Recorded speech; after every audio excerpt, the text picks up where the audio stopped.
आज से कुछ साल पहले तक इंडियन लग्जरी मार्केट में नीरव मोदी ये नाम किसी स्टार से कम नहीं था। हर एक्टर से लेकर हर सेलिब्रिटी तक ऐसा कोई व्यक्ति नहीं था जो इसके नाम को जानता ना हो। अपने पैसे और अपने नेटवर्क के बदौलत इसने इंडिया से लेकर न्यूयॉर्क तक अपने पूरे एम्पायर को एस्टेब्लिश करा लिया था। बट किसी को जरा भी अंदाजा नहीं था कि ये इतना बड़ा जो एम्पायर है ये बोरोड मनी के बेसिस पर खड़ा है। और इसी की बात हम आज के इस वीडियो में करने वाले हैं। ये कहानी इंडिया के सबसे बड़े स्कैम की, द डायमंड स्कैम। आखिर कैसे सिर्फ एक ब्रांच और 2 इनसाइडर की हेल्प के चलते इंडियन बैंक से करीब 13,000 करोड़ वाइप आउट हो गए। आइए इसी पॉइंट को समझने का ट्राई करते हैं आज के इस वीडियो में।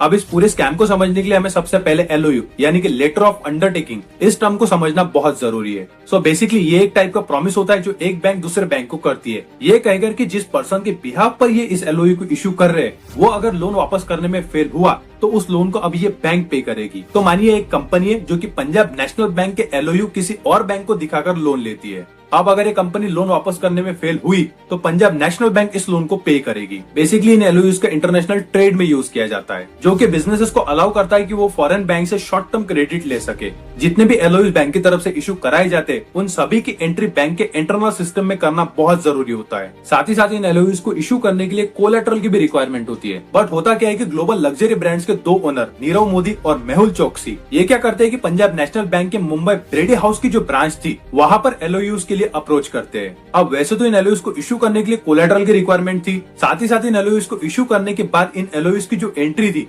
वो बैंक के इंटरनल सॉफ्टवेयर में करना जरूरी था। बट होता क्या है कि पंजाब नेशनल बैंक की इसी ब्रांच के जो 2 सीनियर ऑफिशियल्स थे वो क्या करते हैं कि वो स्विफ्ट, जो कि एक ग्लोबल बैंकिंग मैसेजिंग सिस्टम था, उसके थ्रू LOUs को इशू करा देते हैं। बट जितने भी ये LOUs इशू कराए गए इसमें से किसी की भी एंट्री नहीं कराई गई। इसका मतलब ये था कि Punjab national bank thousands of crore rupees के लोन की गारंटर तो बन रही थी, बट ये बात खुद पंजाब नेशनल बैंक को ही पता नहीं थी।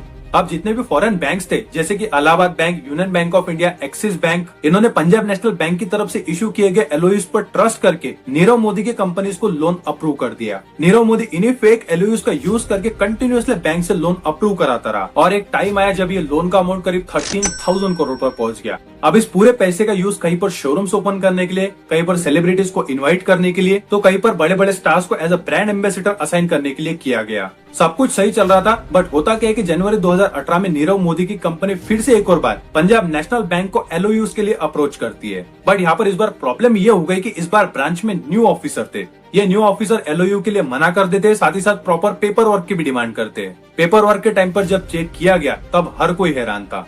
इंटरनली जब चेक किया गया तब ये बात रिवील्ड हुई कि पिछले 7 सालों से हंड्रेड्स ऑफ करोड़ रुपीस के fake LOUs already Nirav Modi के नाम पर इशू कराए जा चुके हैं, जिसका कि टोटल वैल्यूएशन करीब 13,000 करोड़ है। और ये जितने भी LOUs इशू कराए गए थे वो बिना किसी कोलैटरल के इशू कराए गए थे। और फिर ऐसे ये पूरा स्कैम बाहर आया। बैंक के सिर्फ 2 सीनियर ऑफिशियल्स का यूज करके इस पूरे स्कैम को एग्जीक्यूट कराया गया था। फाइनली 29 जनवरी 2018 को Punjab national bank complaint file करती है, बट तब तक बहुत देर हो चुकी थी। नीरव मोदी और मेहुल चोकसी इंडिया छोड़कर निकल जाते हैं।